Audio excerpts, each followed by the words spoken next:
It has truly been an incredible decade for these Boston teams. We already had Ethan do a top 10 Celtics of the decade. If I'm rifling off 10 right now, it's got to be Pierce, Garnett, IT, of course, Tatum and Brown, Smart, Avery Bradley. Oh, Horford. Yeah, thank you. Does Kyrie make it? I don't know. No. Brady's shaking his head. No. There's, I don't know. Oh, Rondo, obviously. Brandon Betts. I don't think makes it. Oh. I mean, we know how I feel about Kelly Olynyk, but I could see Crowder maybe sneaking in there. Would you go with Doc?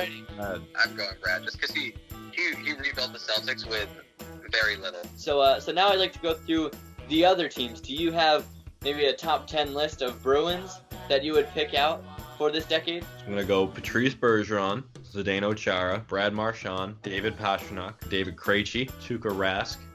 This is where it gets interesting. Milan Lucic, Tim Thomas, Nathan Horton, who squeaks in. I'm going to go with Torrey Krug. I was going to say him too, actually. And I'm glad to see that Tim Thomas made the list for you for your top 10. I mean, I'm not denying, what he did was incredible. It's probably never going to happen again, or not anytime soon, although Tuukka Rask did have a statistically better run last year. But hey, it's none of my business. Honorable mentions, Louis Eriksson, Chris Kelly, Seidenberg, and Boychuk. Coach, I'd go with Claude Julien. Claude, of course. He won the only cup. He's the only one that's been able to do it. Most all-time wins in Bruins history. Moving into Red Sox, I would go definitely David Ortiz. Gotta have Pedroia there too. Bogarts makes that list. Mike Napoli, I think, gets in there.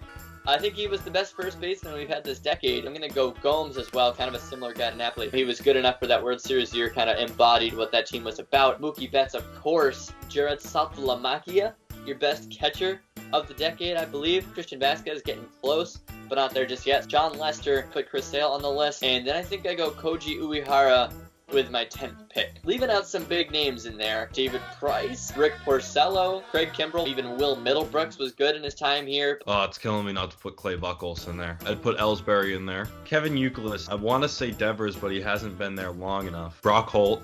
Wow. Heart and soul of the team for the last 3 or 4 years. Who's your manager? John Farrell. John Farrell. Has to be. It's tough because it just, it was so ugly, but then it was so good. But then it was so ugly. Cora doesn't have the longevity. That's what's killing him. How about the Patriots? You gotta go Tom Brady. Gotta go Julian Edelman. Gotta go Gronk. I think you're forgetting a guy who automatically has to be in there. Who? Matthew Slater. So I also had James White, Kevin McCourty. He's been one of their best defensive players, along with Dante Hightower. Vince Wilfork is in there. Rob Ninkovich. Danny Amendola I put in. I think you're forgetting a guy who automatically has to be in there. Who? Matthew Slater. A couple of the guys that I kind of left out here in cornerbacks, Darrell Revis and then Stephon Gilmore. Malcolm Butler, good for that 1 year. Same with Trey Flowers. Gerard Mayo, Pat Chung, Steven Gostowski. It's rare that you get a kicker to stick around for an entire decade. I think LeGarrette Blount has to be in the conversation. For the Patriots, who's your coach of the decade? Oh, I have no idea. But people are going to be talking about this at $29.99. Who was the coach of Millennium? It's still Bill Belichick. Last team for a top 10 that I want to do is the Revs. I had Jermaine Jones, Teal Bunbury, Chris Tierney, AJ Soares, Jose Gonçalves, Andrew Farrell, Matt Reese, Charlie Davies, Kellen Rowe, and Lee Wen. That's my Revs top 10. Just running through the championships we've had in Boston sports because it has been an incredible decade. Bruins got us started 2011, beating the Canucks in the Stanley Cup Finals. In Game 7, their most recent title. Celtics did not have one. Their last title was 2008.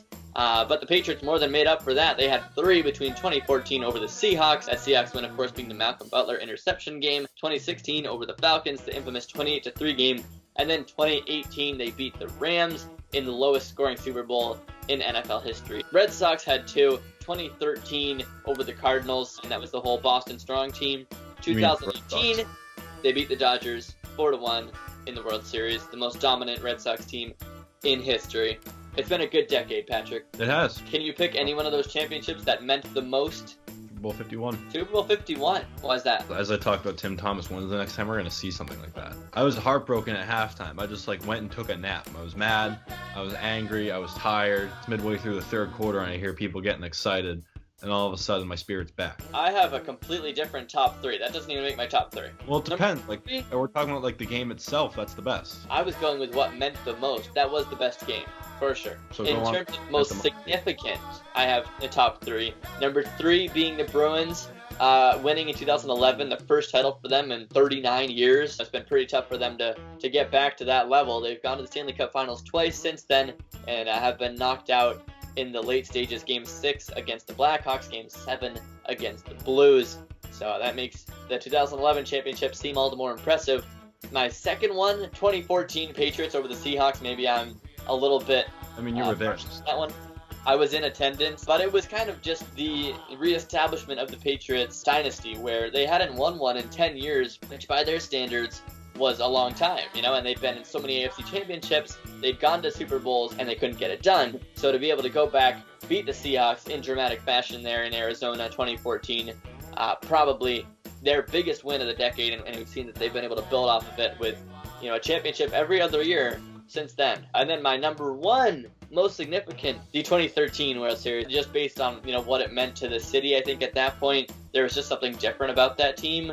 It wasn't like money bought that team. They were just a group of guys that got hot right at the right time, and probably as tight-knit a team as we've ever seen in Boston sports. So that was a huge win, 2013, just in terms of its significance to the overall city. I have to put that one on top. I'm still putting the Patriots over the Falcons instead of the Seahawks. How historic it was and how incredible it was. And then Bruins personally helped get me into hockey. I don't think I'd be the nut I am without that championship. What a time to be alive in Boston sports. The most championships of any city since 2000. No one can be close. Nope. I don't think so.